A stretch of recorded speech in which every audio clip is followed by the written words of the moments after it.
법이 허용하는 모든 것에 대한 손해배상을 청구할 겁니다. 본체 가격만 청구할 거라고 생각하지 마십시오. 이번 생에 회생 불가능할 정도의 손해배상을 청구를 할 것이고, 물질적인 것 이상으로 배상받은 손해배상은 구독자분들에게 이때까지와의 똑같은 방법으로 돌려드리도록 하겠습니다.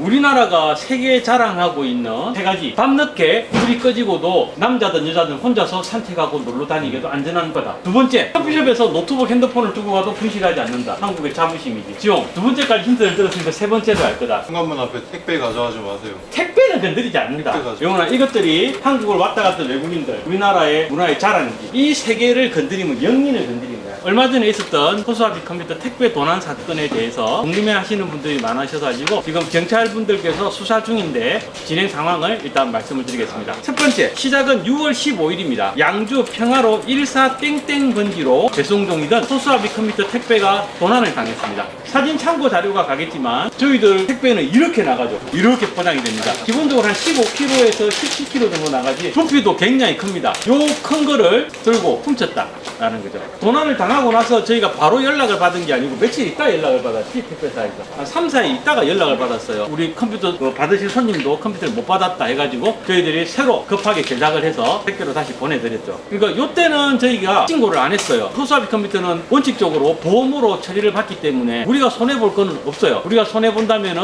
우리 손님이 컴퓨터를 늦게 받았던 거, 그리고 저희의 신뢰 문제가 생겼지만 어쨌든 실제적인 피해사는 택배사이기 때문에 택배사 측에서 경찰 신고를 할 것이다. 그래서 알았다. 동일 사건에 대해서 우리가 또 중복으로 신고하는 건 안 된다. 알겠습니다. 그러면 처리를 해주십시오. 물론 이것도 아직 보험 처리가 되진 않았습니다. 그래서 이제 뭐 그때는 그래, 택배 분실 사고 하나 생겼고 택배사에서 신고를 해서 잡기 굉장히 쉬워요. 우리 컴퓨터 이거 들고 뛸 수 있냐? 못 뛰어. 주변에 CCTV 조금만 열어보면은 정말 특이한 택배이기 때문에 바로 잡을 수가 있거든요. 그래서 저는 이제 당연히 잡혔을 것이라고 생각을 했죠. 그런데 두 달 후 8월 13일 날 똑같은 경기 양주 평화로 14땡땡번지로 배송 중이던 본체가 또다시 도난을 당했습니다. 똑같은 택배기사님의 차에서 도난을 당했고 바로 옆 동네입니다. 같은 택배기사님의 배송 루트에서 도난을 당했습니다. 8월 13일에 택배가 도난을 당했는데 저희 쪽으로 8월 19일에 저희한테 전달이 됐어요. 너가 컴퓨터가 가다가 도난을 당했다. 6일이 지나서 저희들한테 전달이 됐습니다. 그래서 이제 이상해서 저희가 이제 확인을 해봤죠. 6월달 1차 분실 때 택배사에서 도난 신고를 안 했던 거예요. 도난 신고만 하면 100% 검거가 되는 상황이었거든요. 왜 도난 신고 안 했는지는 저희로서는 뭐 알 방법은 없지만 일단 신고를 안 했더라고요. 1차와 마찬가지로 2차도 보험 처리가 될 것이지만 한국에서 택배는 건드리는 게 아니다. 이거는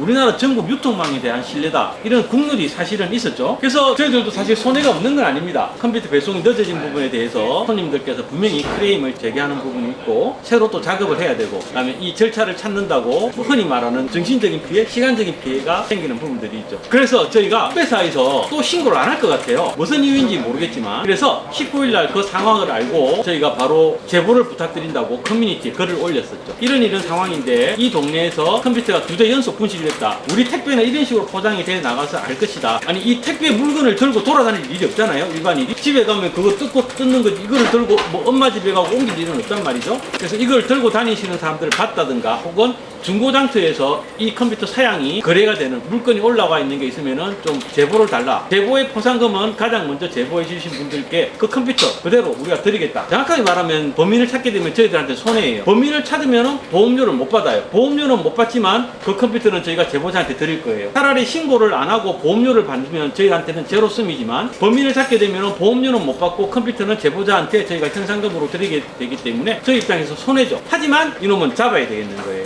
그래서 올렸죠. 올리자마자 사실 빠르게 제보가 왔고 여러분이 제보를 주셨습니다. 그래서 일단 첫 번째 제보를 주신 분한테 저희가 범인이 검거되고 진행을 약속대로 해드리도록 하겠습니다. 올린 걸 봤는데 제가 여기서 이 멍청한 놈이라고 하면 안 된대요. 이 범인이 중고장터에 물건을 올리면서 아주 멍청한 짓을 했거든. 그런데 내가 이 영상에서 이 멍청한 놈이 이런 짓을 했다라고 올리면 안 된대. 왜 안 되는 줄 알아? 얘가 진짜 멍청한 놈이기 때문에 사실 적시 명예훼손이 될 수 있는 거야. 멍청한 놈을 멍청한 놈이라고 하면은 사실 즉시 명예훼손이 될 수가 있는 거죠. 실제로 멍청한 놈이기 때문에 일단 컴퓨터에 들어간 부품이 우리하고 완벽하게 똑같은 겁니다. 사진 자료에 올라갈 거예요. 그런데 거기서 1차적으로 멍청한 짓을 하나 했습니다. 우리가 네이버에 올라가 있는 그대로 해서 손님이 케이스 옵션을 변경을 했어요. 그래서 실제로 나간 케이스는 우리가 네이버에는 A 케이스로 되어 있는데 손님이 이걸 B 케이스로 변경을 했어요. 중고 상태에 올라와 있는 건 B 케이스인데 이 멍청한 놈이 케이스 변경을 손님 했는지 안 했는지 모르잖아요. 그러니까 네이버에 올라가 있는 원시트만 보고 A 케이스라고 중고 상태에 올린 게 첫 번째 멍청한 짓이었습니다. 두 번째 멍청한 짓은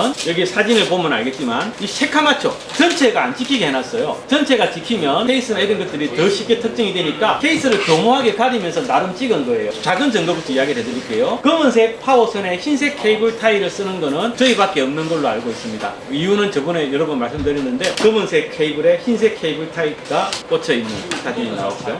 이것도 사실 별거 아닙니다. 뭐 검은색에다가 흰색 케이블 타이를 쓰는 거 우리만 그런 건 아니니까 결정적인 게 또 있습니다. 에바 증거. 이것도 사실 저희가 처음에 찾은 건 아니고 제보를 주신 분이 왼쪽 밑이 이상하다. 확대해서 색깔 보정을 해봐라. 그래서 이렇게 색깔 보정을 해봤죠. 보이시죠? 여기 보시면 왼쪽 밑에 이놈이 커피 찍는다고 송장의 일부가 우연찮게 같이 찍혔어요. 그 송장을 보면은 나와 있는 정보들을 보면은 송땡땡 저희 택배 기사님 성함이에요. 그 다음에 두 번째 75031744 토스하비 컴퓨터 전화번호가 찍혀 있어요. 세 번째 거기에 월드컵로 1길14 토스하비 컴퓨터 주소가 일부 찍혀 있어요. 그리고 마지막 받는 분 주소가 그대로 찍혀 있어요. 사진에 보이시죠? 이놈이 이런 멍청한 짓을 한 겁니다. 그래서 이제 이 결정적인 증거들을 들고 8월 20일 날 업무 마감을 하고 마포 경찰서로 찾아갔어요. 저녁에 가서 이제 일단 접수를 했죠. 형사과 분들이 계시더라고요. 강력계로 가더라고요. 야, 이게 강력계로 가더라. 나는 뭐 도난과 이런 게 따로 있는 줄 알았는데 강력계 형사분들 덩치가 진짜 무섭더라. 얼굴은 되게 순한데 덩치가 진짜 와. 이때까지 판매한 물품들을 보니까 6월 달에 1차로 우리한테 훔쳐갔던 그 컴퓨터도 6월 달에 판매한 이력이 있더라고요. 물론 중간중간에 여러 가지 제품들이 소문이 없는 신품 가격의 반 이하의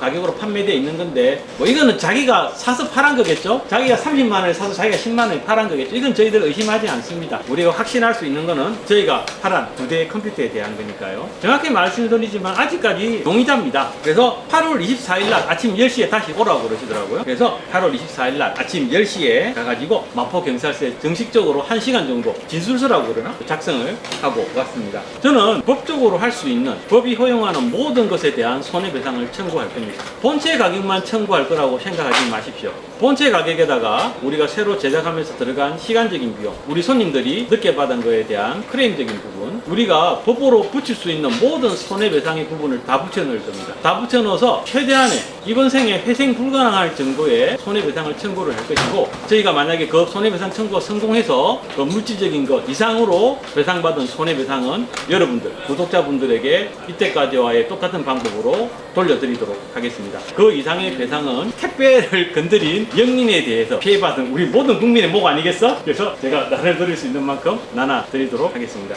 검거가 돼서 벌금으로 끝이 날지 징역을 살지 그거는 제가 할 수 있는 영역이 아니죠. 판사님이 하실 거고 검사님이 하실 거고 변호사가 할 영역이지 제가 할 영역은 아니기 때문에 그 부분에 대해서 할 수 있는 부분은 없습니다. 저는 이까지 할 것이고 조사가 시작되고 있고 용의자로만 특정이 돼야 되는 그런 뭐 법적인 규정이 있는 거 아니겠어요? 그죠? 진행 상황이 마무리가 되면 여러분에게 안내를 드리도록 하겠습니다. 사실 그 생각을 했어요. 그리고 댓글에서도 있고 우리 직원들도 야 이렇게 된 거 우리가 중고거래로 걸어가지고 우리가 가가지고 잠복하고 있다 고놈마다 지키다 그놈을 잡아서 경찰에 넘기자 이 생각도 했죠. 근데 되게 좀 위험한 생각인 것 같더라고요. 월요일날 경찰분한테도 이야기를 했어요. 제가 그렇게 생각을 했는데 좀 위험할 것 같더라. 만약에 우리가 그렇게 사적으로 범인을 잡으려고 하다가 그 범인이 만에 하나 도망치다가 뭐 일부러 넘어지기라도 해서 다쳤다. 사적인 제재를 피하려다가 내가 이렇게 피해를 입었으니까 거꾸로 나한테 보상을 해달라.